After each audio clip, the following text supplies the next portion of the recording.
Ever get this feeling?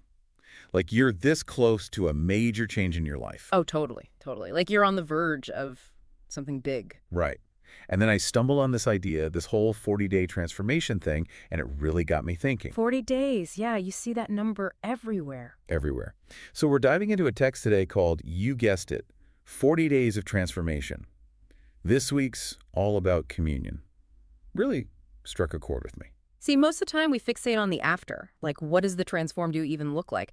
But this text, it's all about the journey. The process. Exactly, and more specifically, the power of communion. Okay, so they use the whole Moses on Mount Sinai story as a prime example. Right out of Exodus. Exodus, yeah. Yeah. 24.18, the whole 40 days and nights deal. Which, let's be real, most people probably remember the Cliff Notes version, right? 10 Commandments, top of the mountain, done. But there's more to it than that. Way more. The text digs deep and points out this whole thing with Moses. It wasn't just about the rules, it was about him stepping away from everything he knew to be in total communion with God. Like, think about it. He basically went offline to get a system upgrade before leading the Israelites. Okay, I gotta admit, that's a pretty good analogy. But here's the thing. Most of us can't just peace out and climb a mountain for 40 days. So how do we find that mountaintop energy in our own everyday lives? That, my friend, is the question, and the text throws out two pretty powerful but practical steps. First, seek guidance, then live it out. So figure out what good even means and then actually do it. That's always the tricky part. Isn't it? And that's where they bring in some wisdom from the ages. They pull up Proverbs 3.5-6. Hit me with it. Okay, so it says, trust in the Lord with all your heart and lean not on your own understanding. In all your ways, submit to him, and he will make your paths straight. Basically, even when things are a mess and you don't get it, trust that there's a bigger picture unfolding. So blind faith. Just jump and hope for the best. Not quite. See, they bring in James 1.5 right after that, and it basically says, ask for wisdom.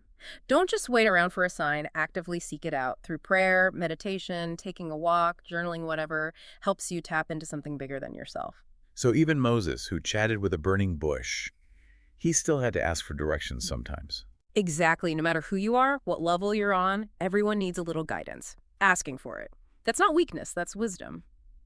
Now, on the living it out front, things get even more interesting. They bring up 1 John 5.3, and it's all about how loving God means walking the walk, not just talking the talk. Actions speak louder than words. Yeah. Got it. But then there's that whole follow the commandments bit. Feels a little outdated, don't you think? I hear you. But then I came across Deuteronomy 5.3253. Totally changed my perspective. How so? Because it basically says all these commandments, they're not about restriction or some divine punishment. They're actually the pathway to a good life, a life full of prosperity, as they put it. So less about rules, more like guidelines. Bingo, like a recipe for a fulfilling life. The idea seems to be, if we really want to transform, we got to try living by these principles consistently. Okay, let me get this straight. The text is saying give this whole thing a shot for 40 days. Pray for guidance, and then every day pick one of the commandments, try to really embody it. Exactly. But here's the kicker. The text doesn't explicitly ask what if we actually did that, like really committed to those 40 days. Could it lead to real change? And if so, how would we even begin to measure that? Now, that is a question worth sitting with. Makes you think, right? What if those small everyday steps we take, aligning ourselves with what we truly value, what if those are the keys to unlocking lasting transformation? That's some deep stuff right there. It is. Well, that's about all the time we have for this deep dive. But this is definitely something to keep chewing on. Maybe even try your own 40-day experiment. Remember, the smallest changes can lead to the biggest transformations. Until next time, keep seeking, keep growing.